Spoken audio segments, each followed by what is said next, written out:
สบายดีเนาะวันนี้ออกมาร้านทีมงานมานำกัน4 คน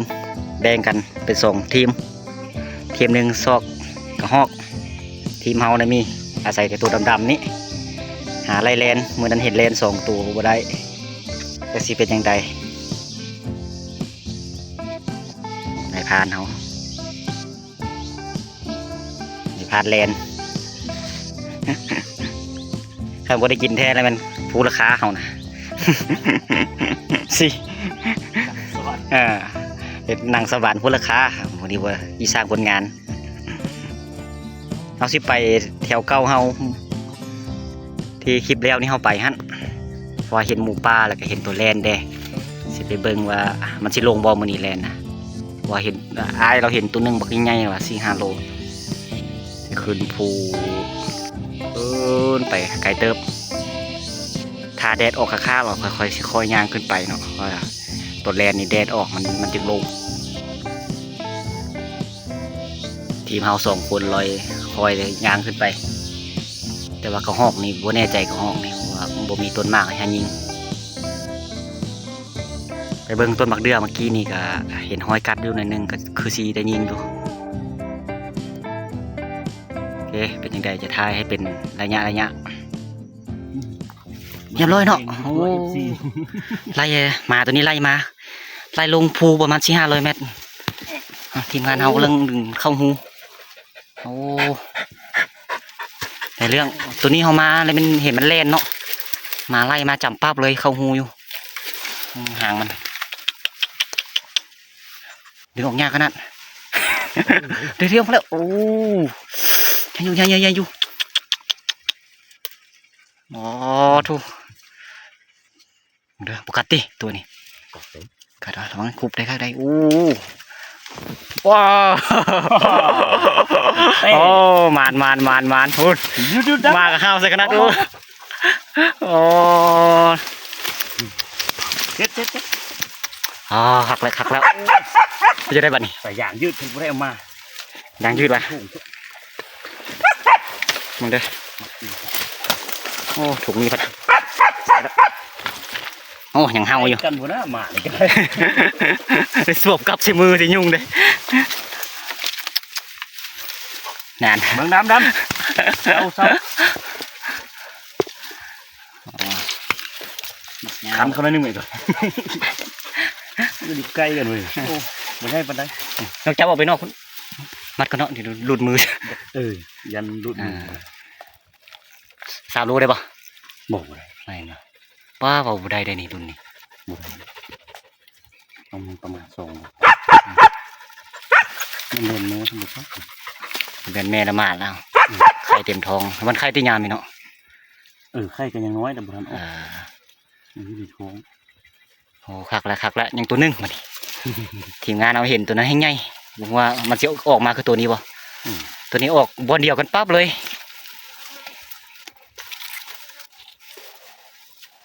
เสียอย่างยางถุงนี่เฮียเลยนะน้องเอามาเดี๋ยวเทิงเนาะคือมันฟ้าลงมาให้มัน6/6เฮ้มาแล้วก็สิไปสอกตัวใหม่พอดีย่างลงมาเห็นต้นมะเดื่อเนาะต้นนี้แต่มันยังมากน้อยอยู่กลางปากเลยตัวนี้คันว่าซุกเลยแม่นกระหอกคือสิเข้าหลายเดี๋ยวสิไปเบิ่งก้อมันก่อนเธอมีหมากซุกถ้าบ่มีหมากซุกมันก็สิทางแล้วทางอย่างเนี้ยคือสิมันอดบ่ได้ล่ะนี่บอกตัวนี้น่าจะปืนลมมาเสื่องมาเอาเฮ้ยเข้าไปเบิ่งกล้องมาฮอดเลยเนาะต้นมะเดื่อต้นนี้เป็นลายขนาดแต่ว่าเบิ่งนี่ยังมากเหลืองๆอยู่ยังบ่ทันมีมากแดงซ้ำบ่ฮู้ว่าทันสุกบ่เดี๋ยวเข้าไปเบิ่งกล้องคักๆก่อน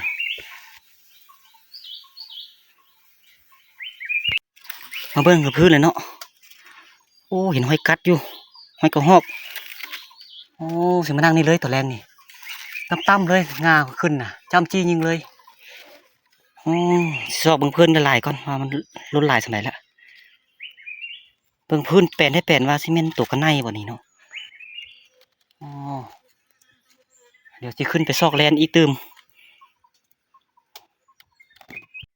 โบเบิ่งทางพื้นเลยแม่นลึกขนาดแปลนให้แปลนว่าพุ่นตัดแปลนเองได้เลยก็น่าจะมีกันใน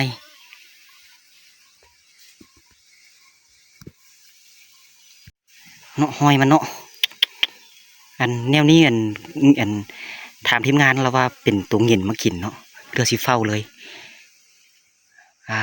เดี๋ยวขึ้นไปหาทีมงานซอกแลนก่อนค่ายประมาณ3 โมงเขาจึงเข้ามายิงได้เตือนมือแล้วตัวหนึ่งนะแต่ว่าโมเมนต์ตัวแลนตัวนี้เนี่ยตัวขี้เกียม ใหญ่โพดตัวขี้เกียมมันไล่เกือบตายไปกะ มากับบาดเจ็บแล้วมาปะนี่ไปเหยียบไม่เฮียทางใดเลือดออกกันไหลมาสิไปรออีกเขตหนึ่งตัวบกัดน้อยนักมันสิกัดเนาะตัวนี้กันเนาะตัวแห้งตัวห้ายแล้วตัวใหญ่กับตัวน้อยมาแล้วมันนี่นะได้2 ตัวแล้ว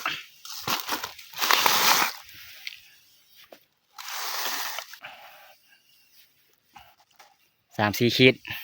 ว่าบ่ได้ประมาทไหมถึงฮอด5 ขีด 6 ขีดก็มีได้ มันยาวอยู่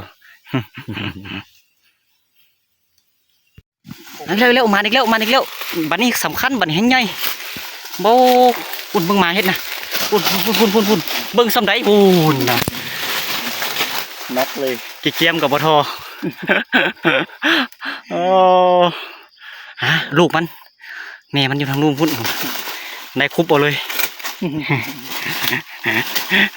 มันห้าวขนาดปุ่นเตะเซ็ต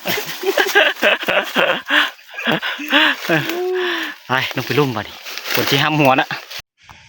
เอาแล้วฟ้าคืมฟ้าฝนมาละกำลังไล่แลนมวนเขตนี้เขตมันคักเนาะเขตนี้เขาไล่แลนเข้ามาฮอดปั๊บก็เจอแลนน้อยตัวหนึ่งปัดฝนอันนี้เห็นแล้วแหละบัดนี้มันคืนหมดละปุ่นเพิ่มปุ่นเยี่ยมแล้วฮอดเลยเบิ่งน้องสายเห็ดตูบใบตองเห็ดแบบสินอนคืนเลยเนาะเบิ่งนี่ เน้นหนาพัดไหลลงมานะสิเนาะหาคนมานั่ง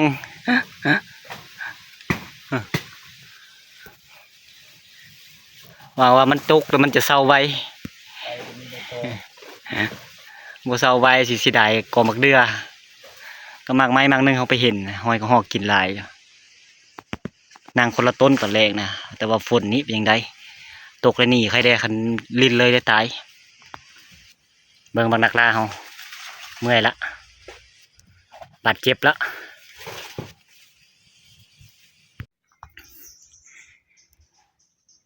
ตอนนี้เขากลับมากอมักเดือแล้วเนาะมาเจียกหอกยิงอยู่นี่แหละใกล้ๆบูทึกเลยบูลูกแม็กเขาจะไปเป็นอันนี้ตลอด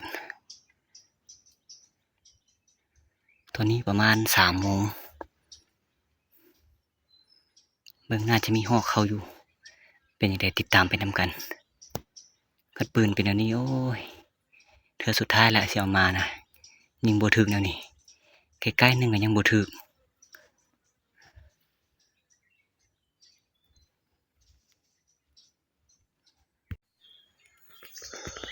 ก็หอกมันกินอยู่เทิงนี่ต้นทางข้างเขายิงบาดหนึ่งเราบุถึกเนาะมันอยู่เทิงสวยโอ้คิดฮอดปืนลมขนาดปืนลมมาเรียบร้อยแล้วตัวนี้โอ้มันกำลังลงเดี๋ยวยิงมันกันตอนนี้ก็เกือบ6 โมงแล้วบ่มีหอกเข้าห้อยกินล่าเนาะได้ยิง2 ตัวเนาะก็หอกกับกระเด็นอีกตัวนึงเรายิงละข้างอยู่บนข้างกับข้างสูงอยู่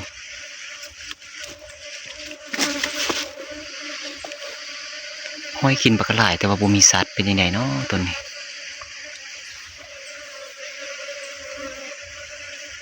มองมืดมันจะมาเนาะเริ่มมีฝนนิดนึงแล้วฝนปกๆแป๊บลงมาแล้ว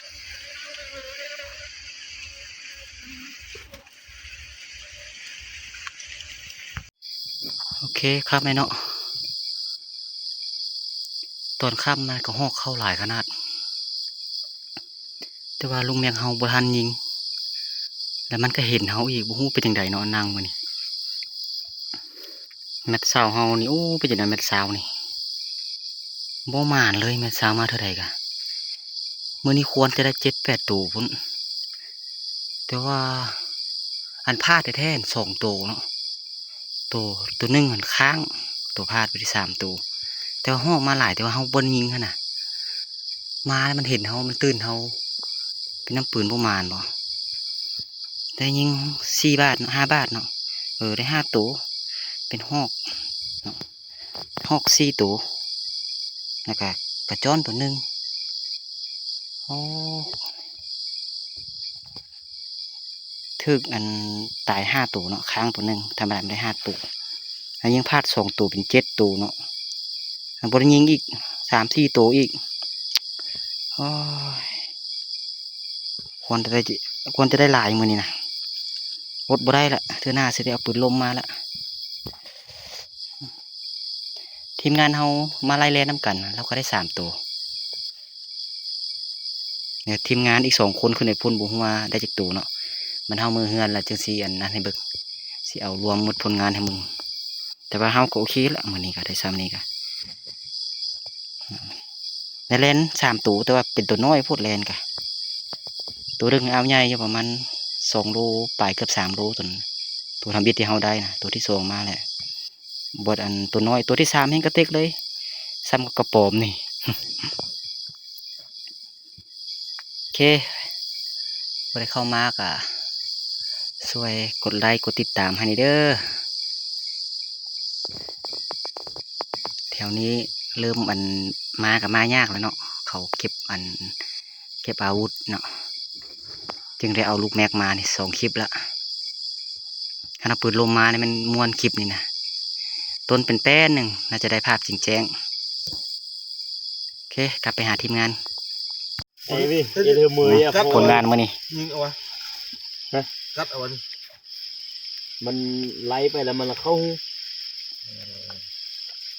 ตัวน้อยฮะมันกัดเอา เผาเลยบอกพี่น้อยให้รวนไว้บอกรวนไปห้องพุ่นก็ไม่ได้รวนนี่